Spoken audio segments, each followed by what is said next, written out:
slide-nya. Pagi ini saya akan mengambil judul ditemukan untuk melakukan kehendak Allah. Ya, kita mungkin ada saat ini di dalam suasana penuh konflik ya di dunia ini ya. Ada yang di Ukraina yang sudah lama sekali 2 tahun, dan juga ada yang di Timur Tengah, di Israel, di tanah perjanjian. Kita mau bukan hanya sekedar lihat berita politik, tapi biarlah Tuhan berbicara untuk kita lewat apa yang terjadi di tanah suci ya, di Timur Tengah, di Israel. Bangsa Yahudi itu berasal dari kata Yehuda sebetulnya ya. Aneh ya sebetulnya, karena ada 12 suku bangsa Israel, tetapi yang diambil, yang diadopsi menjadi, yang ditemukan sebagai sebutan bagi suku bangsa Israel adalah orang Yahudi. Yahudi itu asal suku kata dari Yehuda. Hanya satu suku yang diambil menjadi perlambangan bagi bangsa Israel. Suku Yehuda itulah yang dipakai Tuhan untuk menurunkan Mesias Juru Selamat kita, Yesus Kristus. Yesus berasal dari suku Yehuda. Yesus disebut sebagai anak Daud. Dan Daud dipakai Tuhan dengan luar biasa. Karena Daud sebagai model orang yang hidupnya berkenan kepada Allah. Dan Daud itu dipakai sebagai lambang dari bendera Israel. Bendera Israel itu segi 6, itu David Star ya, bintang Daud. Jadi kehidupan seorang Daud itu begitu luar biasa, menjadi diadopsi sebagai perlambangan bangsa Israel saat ini. Ya. Saya akan buka judulnya ditemukan untuk melakukan kehendak Allah. Silakan slide berikutnya. Di dalam 2 kisah Rasul 13 ayat 21 sampai 22 dikatakan seperti ini. Kemudian mereka meminta seorang raja, dan Allah memberikan kepada mereka Saul bin Kis dari suku Benyamin. 40 tahun lamanya.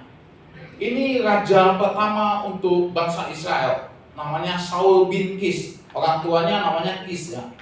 Setelah Saul diangkat Tuhan, ternyata itu awal kalinya Saul itu, seorang Samuel menemukan Saul itu seorang yang berperawakan luar biasa baik.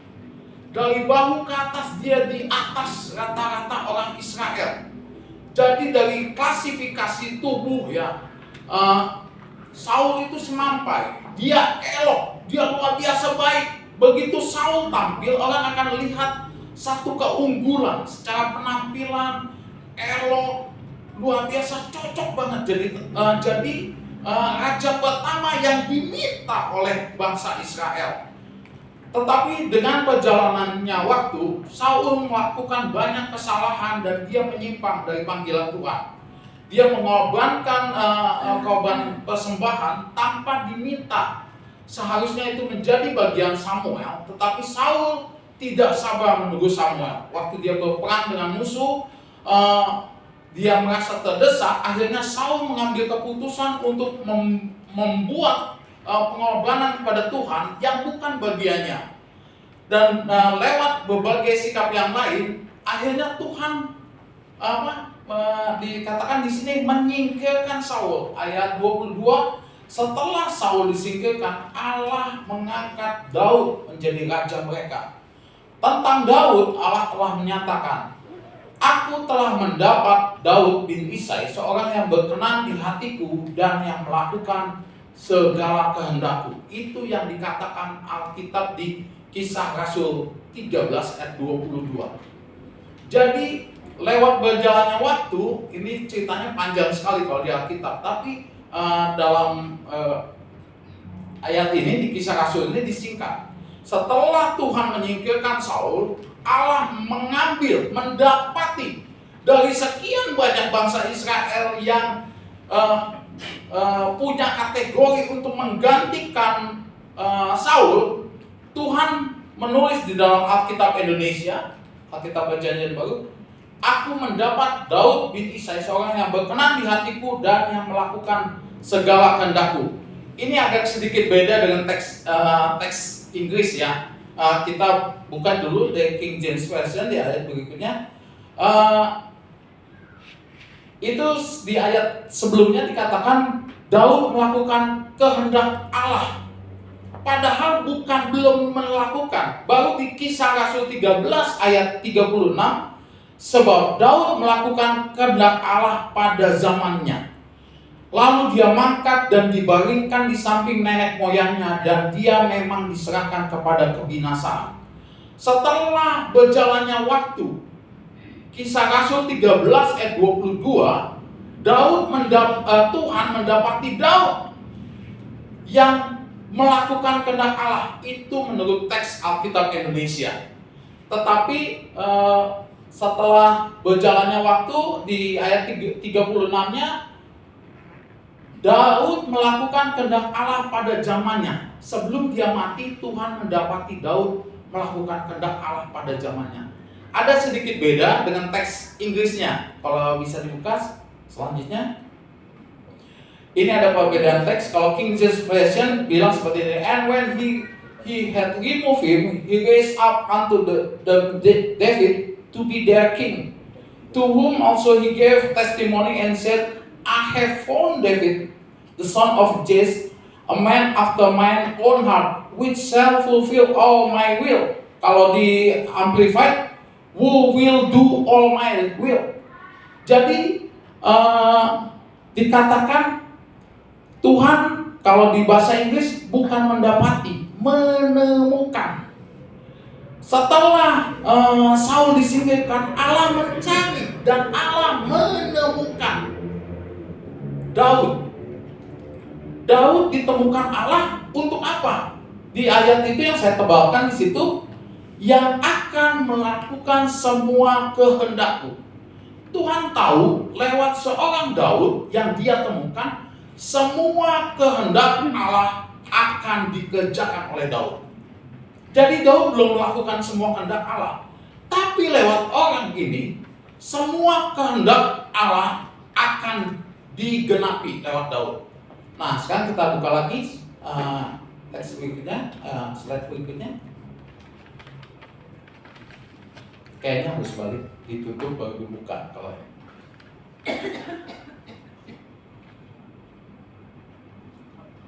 Jadi itu bedanya.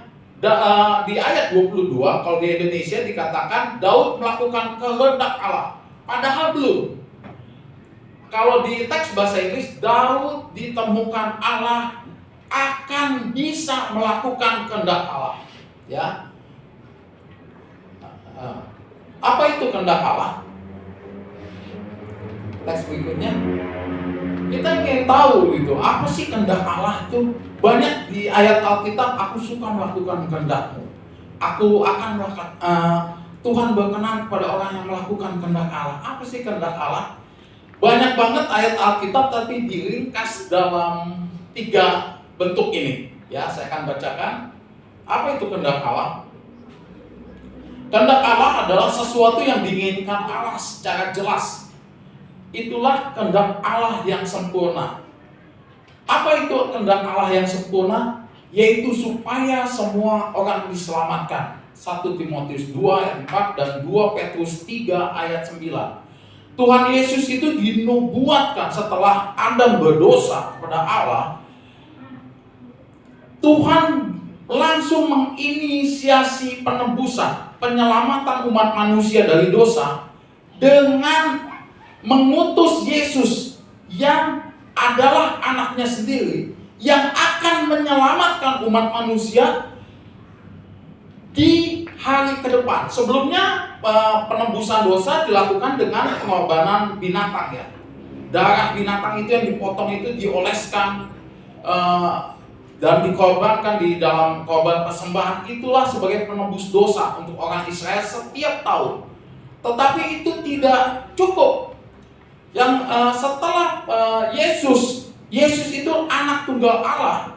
Begitu itu yang menjadi inisiasi Allah, rencana Allah untuk penebusan, penyelamatan secara utuh umat manusia, itu sudah diramalkan Allah dan dinubuatkan. Istilahnya dinubuatkan, kalau orang biasa bilangnya diramalkan Allah jauh-jauh hari sebelumnya.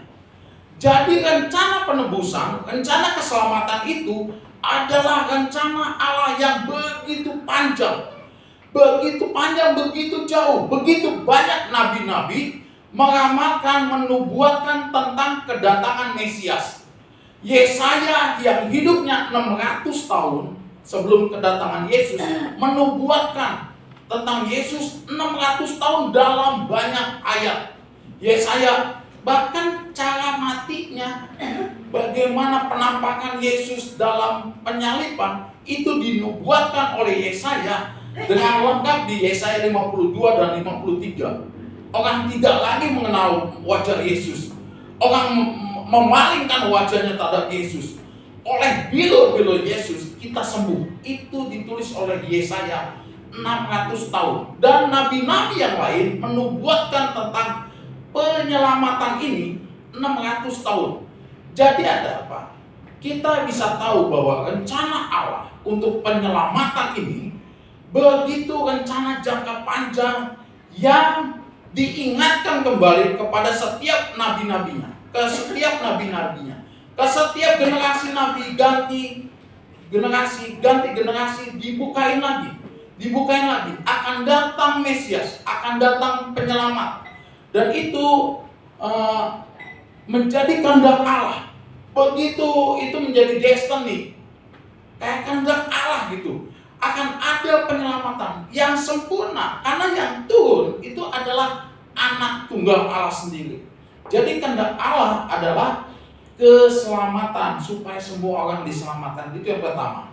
Yang kedua, apa sih itu kehendak Allah? Kehendak Allah ialah supaya manusia memiliki pengenalan akan firman Allah. Firman Allah yang menjadi terang bagi setiap langkah manusia, itu Allah kehendaki supaya setiap kita miliki. Kita mengenal firman-Nya, kita tahu tentang firman Tuhan, kita tahu tentang hati Tuhan lewat firman Tuhan. Apa yang harus kita lakukan, kita tahu lewat kebenaran firman-Nya. Pilihan-pilihan kehidupan kita bisa miliki dengan pengenalan kita akan firman Tuhan. Waktu kita akan melakukan satu pilihan dalam semua kehidupan kita, pilihan hidup kita, baik kita pegawai, anak sekolah, atau ibu di rumah, atau yang sudah tua, atau pemimpin negara sekalipun. Kalau kita minta terang firman Tuhan kepada kita akan tahu apa yang harus kita pilih dalam keputusan-keputusan kita. Makanya kehendak Tuhan itu tidak jauh daripada kebenaran firman Tuhan. Seorang yang memiliki pengenalan akan firman Tuhan yang begitu mendalam, dia akan tahu kehendak Tuhan yang betul. Waktu dia dihadapkan pada keadaan yang seperti ini, langsung firman Tuhan yang menguasai dia. Saya harus memilih ini karena firman Tuhan yang saya pelajari, yang saya tahu, yang ada dalam hati saya, yang ada dalam roh saya, mengatakan seperti ini yang sebetulnya. Dia mempunyai ketajaman. Yang ketiga adalah kehendak Allah, sesuatu yang diizinkan Allah, meski kadang tidak diinginkan manusia. Kita sering ada dalam keadaan yang seperti ini, sakit,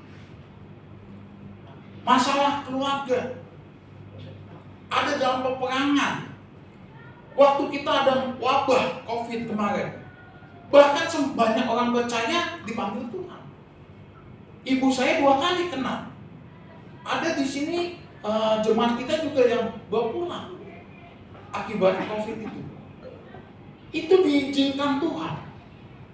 Dan kita tahu bahwa segala sesuatu yang bahkan tidak kita inginkan, kesulitan hidup, tantangan, masalah keluarga, anak bandel, atau misalnya kesulitan ekonomi, Ada yang berjuang dengan masalah kecanduan keluarga.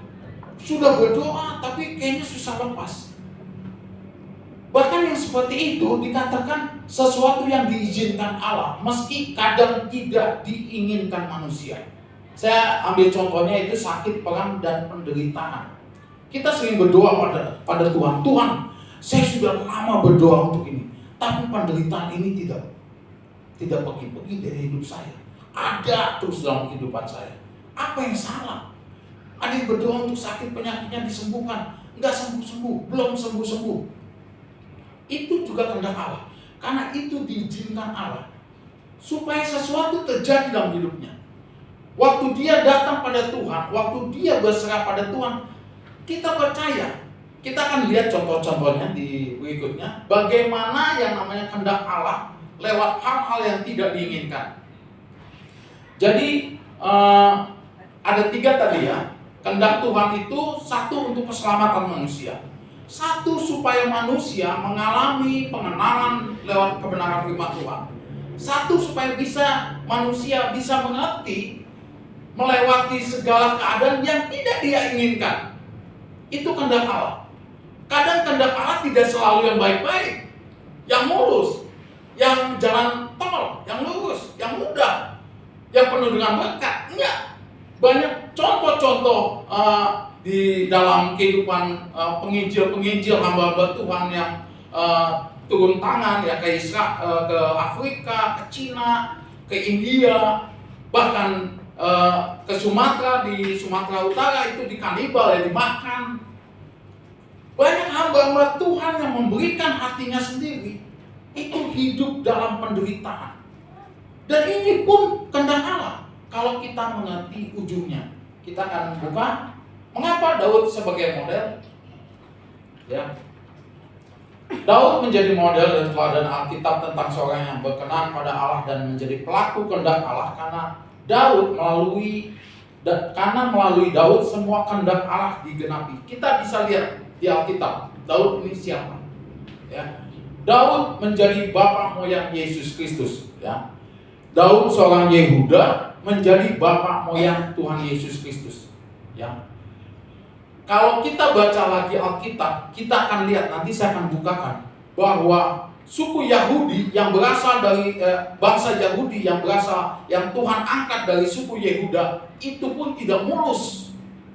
Itu pun tidak elok gitu loh, cara menurunkan Yesus sebagai keturunan, sebagai juru selamat itu tidak seperti yang kita bayangkan.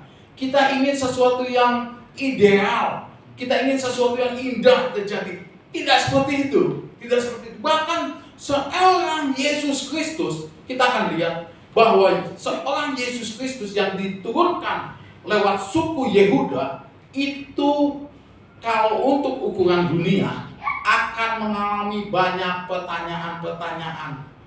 Kok begini? Kok Yesus seperti ini? Kok bapaknya seperti ini? Kok bisa mengandung tanpa bersuami sudah hamil duluan? Itu ditanyakan oleh pikiran manusia. Tapi kita akan bahas mengapa Daud itu bisa menjadi bapak moyang Tuhan Yesus dipakai. Yang kedua, Daud menjadi penulis kitab suci Mazmur. Ya, alangkah indahnya bahwa kitab Mazmur itu ditulis oleh Daud. Di situ kita bisa buka, kalau kita suka dengan firman Tuhan, membaca terus tentang Mazmur ini, kita akan menemukan hal yang luar biasa. Karena apa?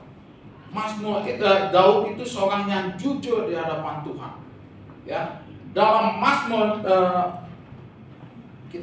saya akan baca aja ya, Mazmur 40. Ini ayat waktu saya bertobat ya.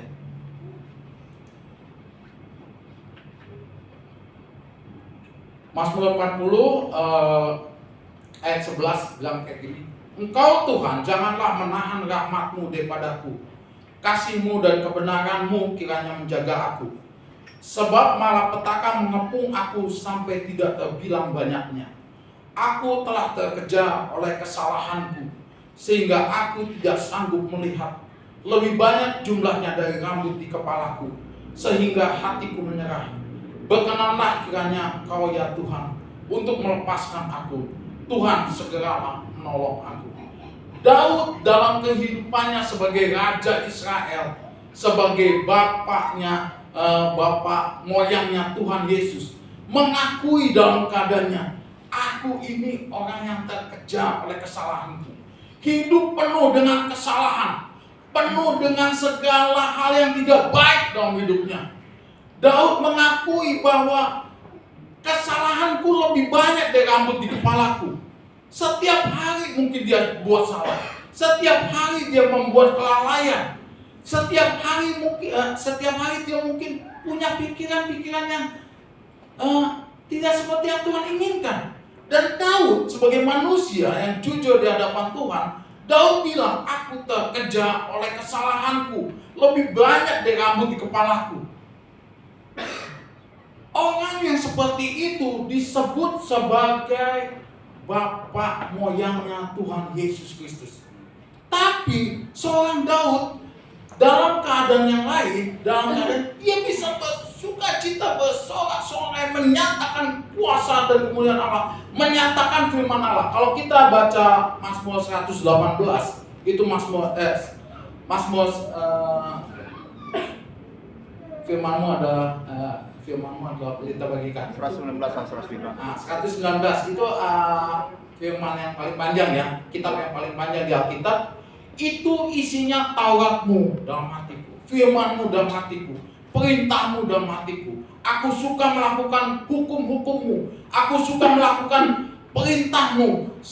Kalau Bapak Ibu bisa baca saat Mazmur 119 itu, isinya semua tentang hukum, perintah, firman, Taurat Allah, Daud. Dan itu adalah ayat kitab yang terpanjang, pasal yang terpanjang di Alkitab. Isinya semua melulu tentang firman, tentang Taurat Allah, tentang perintah Allah yang ditulis oleh Daud, yang disampaikan enggak putus-putus dari ayat 1 sampai ayat 150 ya. Itu begitu banyak ayat, isinya mirip-mirip. Firman-Mu adalah hatiku, pelita-Mu, firman-Mu adalah pelita bagi kakiku. Dan begitu Daud dikuasai oleh firman Tuhan, dikuasai oleh titah Tuhan, dikuasai oleh segala hal, renungan Tuhan, aturan-aturan Tuhan, perundang-undangan Tuhan. Ayat terpanjang dalam Alkitab, itulah yang Daud tulis tentang firman Tuhan yang merasuki hidupnya. Tapi di ayat yang lain, Daud merasakan bahwa dia seorang yang penuh salah, penuh dosa, penuh kelemahan. Bahkan lebih banyak salahnya daripada rambut di kepalanya yang tak terhitung itu. Nah, itu Tuhan memilih orang seperti Daud. Luar biasa. Seorang yang penuh dengan kelemahan dipakai Tuhan untuk menyatakan bahwa dia orang yang berkenan pada Allah. Kita akan belajar dari hal ini, bahwa kita yang tidak seperti Daud merasakan sebagai orang yang penuh dengan salah, kita pun seharusnya bisa dipakai untuk melakukan kehendak Allah. Ya, dan Daud berhasil melalui segala penderitaan dan memelihara kesalehan hidupnya. Daud, kalau kita baca di 1 Samuel dan Tawari itu, apa yang tidak dialami oleh Daud, penderitaan macam apa? Dia belum menjadi raja pun, Samuel sudah mengurapi dia menjadi raja. Dia menjadi raja tapi belum diproklamasikan. Jadi akhirnya Daud, walaupun sudah diurapi oleh Samuel, dia bekerja sebagai juru musik di istana Saul. Di situ pun Saul berkali-kali ingin membunuh Daud. Berkali-kali ingin membunuh Daud. Itu banyak banget kejadiannya. Kebencian Saul kepada orang yang mengasihi raja, yang memberikan hiburan, pujian, kidung kepada raja, itu dialami oleh Daud berkali-kali dalam kehidupan Daud. Apa salah saya kalau kata Daud? Tapi Daud tidak pernah dikatakan, aku tidak akan mencurangi atau orang yang diurapi Allah, ya, mengusik. Waktu dia di Gua Adulam, Daud punya kesempatan untuk membunuh Saul, tidak dilakukan. Karena apa? Kebenaran itu masuk dalam hidupnya. Walaupun mungkin dia belum menulis kitab Mazmur, belum menulis kitab apapun, dia tahu saya nggak boleh mengusik. Nah, itulah kualitas yang dimiliki oleh seorang Daud. Ya, slide berikutnya. Kehendak Tuhan itu terjadi menjadi misi dalam setiap era dan generasi. Tuhan itu punya rencana dan kehendak untuk digenapi. Ya. Yang kedua, aplikasi penggenapan kehendak Tuhan itu spesifik untuk setiap era dan generasi. Dia katakan tadi di Kisah Rasul, Daud melakukan kehendak Allah pada zamannya. Daud kedapatan melakukan kehendak Allah di zamannya. Di zaman Daud seperti itu. Di zaman kita saat ini lain lagi. Generasi ini butuh kehendak Allah yang seperti apa untuk digenapi. Dengan cara bagaimana? Ya, Tuhan terus mencari siapa yang bersedia dipakai untuk megenapi kehendak Tuhan. Setiap tempat dan budaya punya kebutuhan yang spesifik. Dan rencana Tuhan digenapi lewat cara yang unik. Nah, slide berikutnya. Ini menjadi panggilan bagi semua orang. Karena Tuhan memiliki rencana panjang, jangka panjang untuk rencananya digenapi, Tuhan kerap memakai skenario, jalan cerita dan kreativitas yang di luar jangkauan manusia. Tuhan memakai setiap tokoh dan pribadi yang terlibat, terkadang memiliki kisah yang di luar cara penilaian dan kualifikasi manusia. Ya, kita seringkali saya baru ketemu mengikuti ya Equipping Church ya di gereja kita, jemaat di Kabar Baik. Bapak Ibu untuk tahun depan harus ikut ya. Ini membekali kita luar biasa karena ini menjadi bekal untuk setiap kita memiliki kemampuan teologi yang mumpuni ya, dasar-dasar yang cukup. Nah, minggu lalu itu pelajarannya tentang etika Kristen. Nah, di dalam etika Kristen aja banyak perbedaan cara pandang. Di gereja ada yang mengaku di gerejanya itu kalau anak saya melakukan kalau ada yang melakukan dosa itu diskorsing dulu. Ada yang ekstrim ya, beberapa gereja nggak boleh datang, nggak boleh nongol, atau yang melayani diberhentikan dulu. Di beberapa gereja seperti itu. Tapi ada juga pertanyaan yang lain, bukankah Yesus datang untuk menemui mereka yang berdosa? Nah, cara pandang saja sudah beda-beda. Cara untuk melihat masalah saja sudah tidak sama. Ya, kita seringkali gitu ya melihat sesama kita itu dengan cara yang berbeda. Kalau kamu ingin melayani, kamu harus kudus, baik. Kamu harus lolos dulu ini, lulus dulu lulus dulu sekolah ini. Kamu harus setia dulu. Kamu harus berdoanya 2 jam, 3 jam, baca Alkitab harus begini. Kalau kamu nggak begini, kamu nggak masuk kualifikasi. Kalau kamu nggak tekun, kamu nggak taat, kamu nggak bisa. Kita sering banget pakai aturan-aturan, membangun aturan-aturan kepada sesama kita, seperti orang Farisi. Orang Farisi itu memberikan aturan kepada sesamanya, dia tidak menjalankan. Orang lain yang menerima aturan tidak bisa hidup dalam aturan itu. Akhirnya apa? Bukannya jemaat yang menerima aturan-aturan di bait Allahnya orang Farisi itu menjadi damai sejahtera, pulang dari itu justru memiliki beban. Karena apa yang diajarkan tidak bisa dijalankan oleh aturan-aturan orang Farisi itu. Nah, kita bukan seperti itu. Setiap tokoh-tokoh kita harus melihat bahwa setiap Tuhan itu begitu kreatif. Tuhan itu begitu unik, begitu di luar cara berpikir kita untuk bisa memakai setiap kita melakukan panggilan Tuhan dan melakukan kehendak Tuhan. Slide berikutnya. Nah, kita akan baca tentang silsilah Yesus. Sebentar lagi Natal, ini sering dibacakan ya. Saya akan bacakan aja.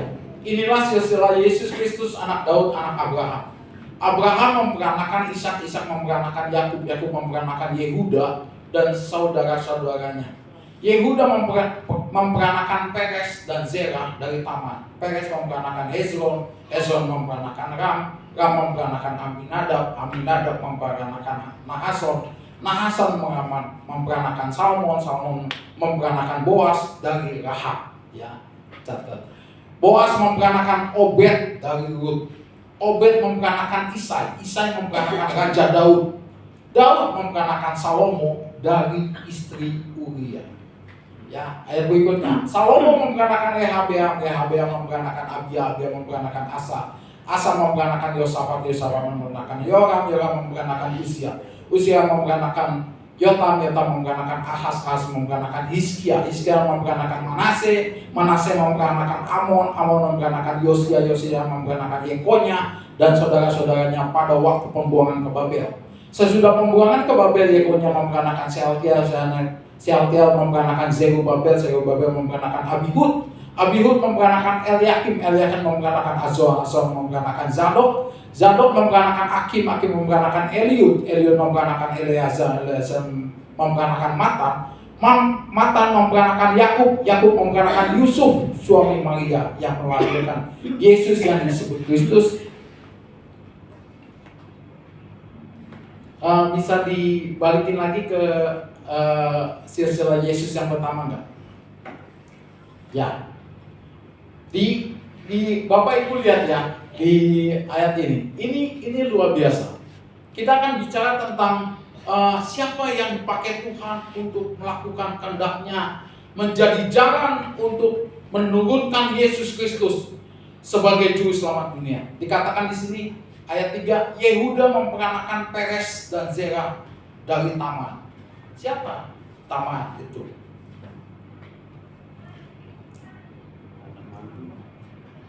Tamar itu adalah menantunya. Ya. Yehuda punya anak, punya istri, punya 2 anak. 2 anak ini mati.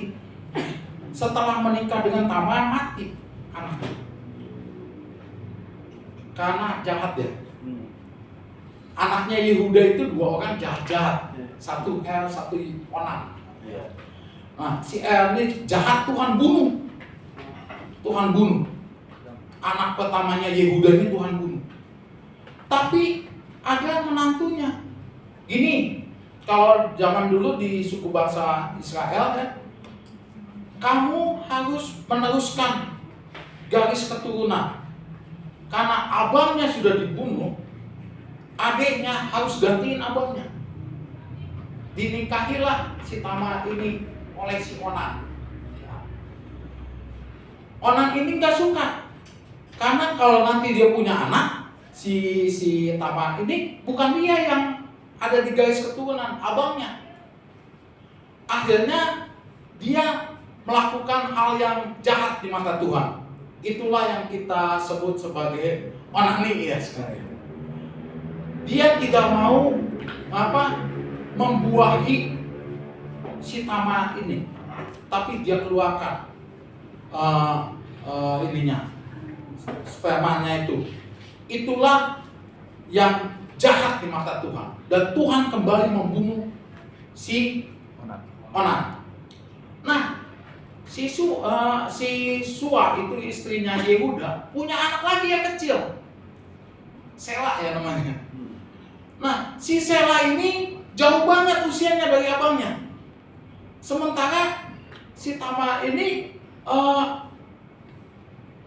menurut kebiasaan harus dinikahkan ke adiknya lagi. Sementara si Sela ini masih kecil. Ditunggu-tunggu, akhirnya masih Yehuda, kamu pulang aja ke rumah bapakmu. Pulang dulu ke rumah bapakmu. Akhirnya si Sela ini gede. Ya udah gede, nggak dikasih-kasih juga ke si Tamar ini. Kan akhirnya Ada yang kasih tahu, bapakmu lagi di sana, lagi ke arah sini. Menyamalah si Tamar sebagai perempuan duduk ini untuk menemui bapaknya, bapak mertuanya, untuk meminta si Sela ini. Ternyata tidak di ama Yehuda, disangka perempuan sundal, didatangi, dihampiri ya kalau ininya, punya anak. Dengan singkat akhirnya ketahuanlah bahwa tadinya udah mau dihukum mati ya si Tamar ini, tetapi akhirnya tahulah bahwa menantunya ini adalah memiliki anak dari dirinya sendiri oleh Yehuda. Itulah keluar Peres yang disebut tadi di keturunan Yesus itu. Itulah bapak moyang Yesus. Lihat enggak kisahnya? Mengerikan enggak? Yehuda itu punya anak. Sebetulnya anak itu sebetulnya disebut cucu karena istrinya adalah menantunya sendiri. Itu Tamar. Itulah yang dipakai Tuhan untuk menjadi aliran generasi nenek moyang Yesus. Yang berikutnya coba lanjut.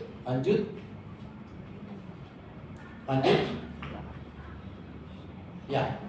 Tuhan menemukan wanita-wanita Natal ya. Matius 1 menulis tentang silsilah Yesus. Di situ ditulis tentang tokoh-tokoh wanita yang tidak biasa yang menjadi jalan kedatangan Yesus. Wanita-wanita ini, walaupun keadaannya, walaupun kategorinya ini di luar naranya, di luar spesifikasi kita ini nggak akan pernah masuk dalam spesifik kita. Kita menolak mereka, tapi inilah cara kerja Tuhan untuk memakai orang-orang yang di luar spesifikasi kita untuk menjadi nenek moyang daripada Tuhan Yesus. Siapa saja? Tadi Tamar sudah saya sebutkan, Rahab, wanita Dursila orang Kanaan. Rahab itu menjadi ibu dari Boas. Kita tahu tentang kisah Rut, seorang Moab ya. Rut itu orang Moab yang mengikuti ibunya, ibu mertuanya Naomi, balik ke Israel, ya balik ke Bethlehem. Itulah ibu dari Boas. Rut ini menjadi istri Boas. Boas itu anak si Rahab, seorang yang menyelamatkan 2 pengintai Israel waktu mengintai di tembok Yeriko sebelum Yosua masuk ke tanah perjanjian. Rahab, wanita sundal, dipakai Tuhan menjadi jalan kedatangan Yesus. Kedua, Rut orang Moab dipakai sebagai ibu bagi kalau sekarang Obed ya. Terus Batseba, siapa Batseba yang nggak tahu kisah Batseba? Batseba istri Uria. Uria adalah panglima seorang serdadu perwira waktu di zaman Daud, dan Daud terkesan dengan Batseba itu waktu mandi telanjang di loteng. Daud berjalan-jalan di loteng melihat ada wanita cantik mandi. Daud suka. Ternyata dia istri Uria. Gue bunuh aja suaminya, gue ambil istrinya. Akhirnya dibunuh Uria dengan cara ditaruh di medan pertempuran yang paling dahsyat. Matilah si Uria ini, diambillah si Batseba ini jadi istrinya Daud. Daud punya anak, tapi Tuhan gak suka. Nabi Nathan menghukum dia, dan akhirnya anak itu mati. Tapi lewat Batseba yang kalau sekarang itu dikenal sebagai pelakor, ya, perebut lelaki orang, nggak direbut ya, si Daud yang ambil ya. Pokoknya mereka berselingkuh. Itulah lahirnya Salomo. Tuhan pakai ibu-ibu, wanita-wanita yang di luar kategori kita. Nggak akan mungkin orang-orang Kristen sekarang pilih-pilih yang kayak begitu. Wah, enggak, masa lalunya kelam, jelek, hitam. tidak baik. Cari yang jelas, cari yang baik. Tapi Tuhan pakai yang seperti itu. Kenapa? Tuhan ingin kasih pelajaran kepada kita semua. Bahwa Tuhan sanggup angkat, Tuhan sanggup pakai siapapun. Kalau mau untuk menjadi pelaku kehendak Allah, menjadi jalan juru selamat. Terakhir. Yang berikutnya ada Elisabet. Elisabet siapa? Wanita mandul. Tidak bisa punya anak. Tapi Tuhan pakai Elisabet dengan cara yang ajaib. Orang yang mandul itu punya anak, menjadi perintis kedatangan Yesus. Dialah ibu dari Yohanes Pembaptis. Dan yang berikutnya Maria. Ya, Maria. Seorang yang tulus hati, tapi bisa hamil tanpa suami, itu berat juga. Suaminya Yusuf ingin mengorbankan dia, tapi itu tidak dilakukan. Lewat wanita-wanita Natal ini, kita bisa belajar satu hal. Slide berikutnya. Apa yang bisa kita petik? Rencana Tuhan itu, jalan-jalan dan kehendak Tuhan itu bisa berhasil lewat siapapun. Jangan lihat kategori, jangan hakimi setiap kita dengan kategori kita. Saya latar belakangnya begini, tidak baik. Saya tidak punya dasar untuk dipakai Tuhan. Saya tidak punya dasar untuk berkenan pada Tuhan, untuk ada di posisi yang terhormat. Tidak ada.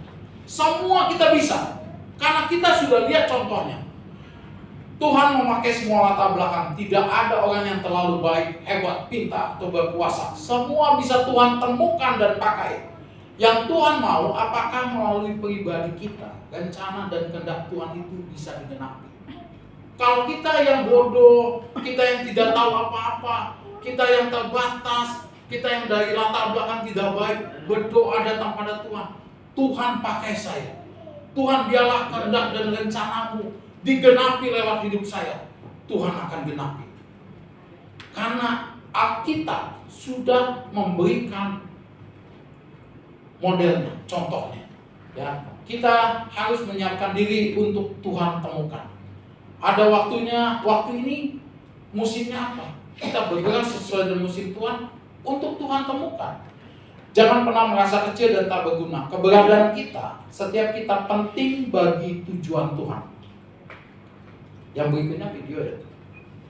Nah, jangan hidupin dulu. Di sini kita akan lihat video ya, video singkat tentang seorang yang merasa bahwa hidupnya ini tidak penting. Hidupnya ini begitu sulit, apa yang dia lalui begitu tidak bermanfaat, tidak penting, menganggap sia-sia apa yang dia lakukan, dan menganggap apa bagian yang dia terima tidak berguna apa-apa. Akhirnya apa? Dia berhenti, dia tidak menjalankan semua yang menjadi bagiannya. Apa yang terjadi? Dia sadar bahwa lewat video ini kita disadarkan bahwa tidak ada yang tidak penting. Semua kita penting. Silakan videonya.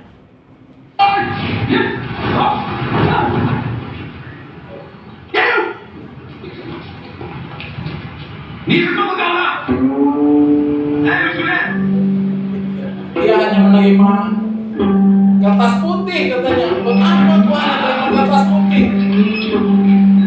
Ini kayaknya di Korea Utara ya. Gak penting gua, capek banget. Malas gua. Pagi-pagi dia gak menjalankan tugasnya nih. Tidur sama dia. Pada dia penting.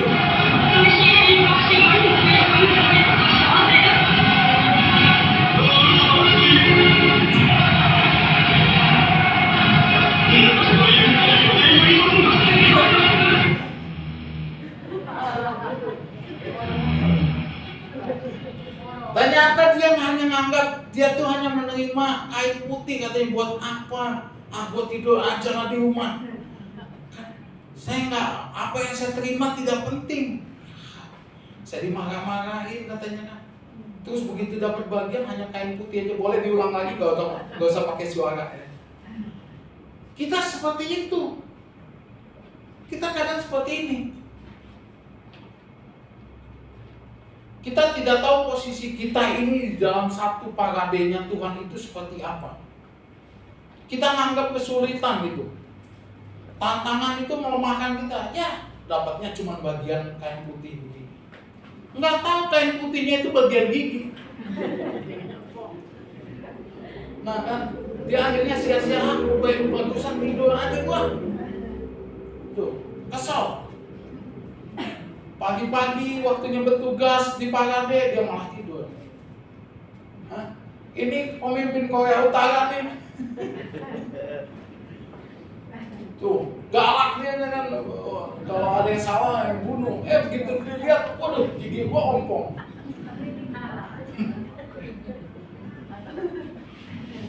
Ingat bahwa kita seperti itu kan. Kita kadang seperti video yang kita lihat, kita merasa kecil di hadapan Tuhan, tak berguna. Buat apa saya ini? Nggak buat tujuannya apa? Nggak ada. Kita tidak tahu bahwa posisi kita ternyata itu di bagian yang paling penting, walaupun kecil tapi penting. Kalau tidak ada kita, hancur kepada rusak seperti tadi. Kita ini ada dalam rencananya Tuhan yang begitu kompleks, yang begitu banyak. Sebetulnya kita semua penting di hadapan Tuhan. Tapi kita sering menganggap, saya tidur aja lah, nggak usah terlibat, nggak usah ambil waktu. Itu seperti itulah banyak orang Kristen. Tapi Tuhan menyadarkan kita bahwa setiap kita penting di hadapan Tuhan. Amin. Bahkan Tamar, Batseba, semua Rahab sekalipun Tuhan bisa pakai. Ayat berikutnya, apa respon kita? Kita harus buka hati, buka telinga rohani. Tuhan mau kita mendengar rencananya yang spesial. Semua sumber daya yang kita miliki bisa Tuhan pakai walaupun kecil. Jangan menganggap apa sih nggak bisa apa-apa Tuhan. Akhirnya kita diam. Tuhan menganggap, Tuhan menghukum seorang yang hanya punya satu talenta dan tidak dikembangkan. Karena apa? Dia mendiamkan talenta yang Tuhan berikan. Itu Tuhan tidak mau. Tuhan mau setiap kita ambil bagian dalam kehendak Tuhan. Kita akan menjadi puas dan lengkap dalam panggilan Tuhan. Kalau kita berjalan dalam panggilan kita bisa punya uang banyak. Kita punya saudara yang seperti itu. Saya sering berbincang-bincang dengan ibu saya ya. Contoh saudara-saudara saya juga yang seperti itu. Kayak luar biasa. Tapi maaf ya, di Facebook tidak ada fotonya yang lain kecuali foto dia dan anaknya dan istrinya. Tidak pernah memakai uang kekayaan yang Tuhan berikan itu untuk jalan-jalan Tuhan, kegiatan gereja, misi atau membantu sesama. Enggak. Bikin semua aset, rumah dibagusin, diindahin, dibikin elok semuanya, hanya untuk dia doang. Itukah yang Tuhan mau? Enggak. Ya. Kalau kita ikut dalam jalan Tuhan, kita akan menjadi puas dalam panggilan yang Tuhan berikan kepada kita. Walaupun kita penuh dengan keterbatasan, walaupun kita penuh dengan kelemahan, tapi kalau kita jalan dalam panggilan Tuhan dan rencana Tuhan, kita akan puas. Walaupun kita sering mengalami segala sakit penyakit, segala keterbatasan, kesulitan, tantangan, gak putus-putusnya dalam hidup kita. Tapi kalau kita jalan dalam kehendak Tuhan, Tuhan tidak akan melepaskan tangan kita. Apa yang selanjutnya? Yang terakhir, kita akan menerima mahkota. Kita nggak pernah tahu. Ada yang namanya mahkota bagi orang yang suka memberitakan Injil. Ada mahkota untuk orang yang suka menggembalakan. Ada mahkota untuk orang yang bertahan mempertahankan imannya. Ada orang di beberapa tempat itu di Cina banyak, di beberapa tempat yang harus mati karena iman percayanya pada Yesus Kristus. Untuk itu Tuhan menyediakan mahkota bagi kehidupannya. Walaupun yang namanya segala hal-hal yang baik, yang indah menurut standar dunia ini tidak mereka alami. Mereka hidup sulit, miskin, bahkan pada akhir hidupnya harus mati karena mempertahankan hidup mereka. Mereka akan menerima mahkota. Itulah yang membedakan orang Kristen nanti di sorga. Akan ada berbeda-beda. Seorang yang menerima mahkota kemuliaan, begitu banyak mahkota, ada 5 mahkota kalau kita pelajari di dalam Alkitab. Menerima mahkota yang banyak dalam kehidupannya. Karena apa? Karena setiap kali jalan-jalan hidupnya dia memikirkan rencana Tuhan. Tuhan inginkan ini saya lakukan dalam hidup saya. Tuhan ingin saya memberitakan firman. Tuhan ingin saya menggembalakan. Tuhan ingin saya menjadi bertahan dalam kesulitan saya, mempertahankan iman. Setiap kali kita berjuang dalam kehendak Tuhan, kita menerima mahkota. Ada orang yang tidak mau itu, ada orang yang ingin menerima mahkota di dunia ini. Di surga nggak bawa apa-apa, masuk surga tapi tidak ada mahkotanya. Itu yang membedakannya. Itu nanti ada pelajarannya khusus dulu waktu di gereja lama di pelajaran orientasi melayani ada tentang mahkota. Nah, kita harus menerima mahkota. Saat ini semua kita yang ada di tempat ini bergerak masuk ke dalam panggilan Tuhan. Tadi panggilan Tuhan ada 3 poin tadi, kita semua ada di dalamnya. Lanjut, biarlah kita ditemukan Tuhan untuk dipakai untuk melakukan kehendak dan rencananya. Tuhan Yesus memberkati kita semua. Ya, kita berdoa. Tuhan Yesus yang baik, terima kasih Tuhan untuk firman-Mu Tuhan. Semoga Tuhan Yesus yang baik kami sampaikan, hamba sampaikan. Biarlah kami semua Tuhan menanggapi Tuhan, meresponi semua kebenaran firman Tuhan. Seperti Daud Tuhan yang Tuhan temukan, Tuhan melakukan kehendak Tuhan. Dan sepanjang hidupnya Tuhan menyatakan bahwa Tuhan berkenan pada Daud Tuhan yang melakukan kehendak Allah sepanjang zaman hidupnya Tuhan Yesus. Biarlah kami semua yang datang pagi ini di tempat ini, kami serahkan ke dalam tangan Tuhan. Hidup kami Tuhan Yesus ditemukan oleh Tuhan. Hidup kami mempersiapkan supaya kehendak Tuhan, rencana Tuhan digenapi dalam setiap kami Tuhan Yesus. Kami tidak boleh mengecilkan keberadaan diri kami sendiri. Semua kami di tempat ini Tuhan, tidak terkecuali Tuhan Yesus. Dari semua latar belakang, dari semua keadaan Tuhan Yesus, kelas sosial atau kelas ekonomi atau usia Tuhan Yesus, Tuhan memakai kami semua. Tuhan tolong kami, Tuhan pelihara kami, Tuhan pakai kami Tuhan Yesus. Ada banyak rencana di akhir zaman ini, ada banyak jiwa-jiwa belum mengenal Tuhan. Ada banyak orang yang harus diselamatkan Tuhan Yesus, mengalami pengenalan akan firman Tuhan. Biarlah kami semua Tuhan, jemaat misi kabar baik Tuhan Yesus dipakai Tuhan. Terima kasih Tuhan Yesus. Tolong kami Tuhan dan kuasa Roh Kudus Tuhan. Kemanapun kami melangkah sepanjang minggu ini Tuhan terus berbicara untuk kami Tuhan Yesus. Kami mengucap syukur Tuhan Yesus dalam nama Tuhan Yesus. Amin.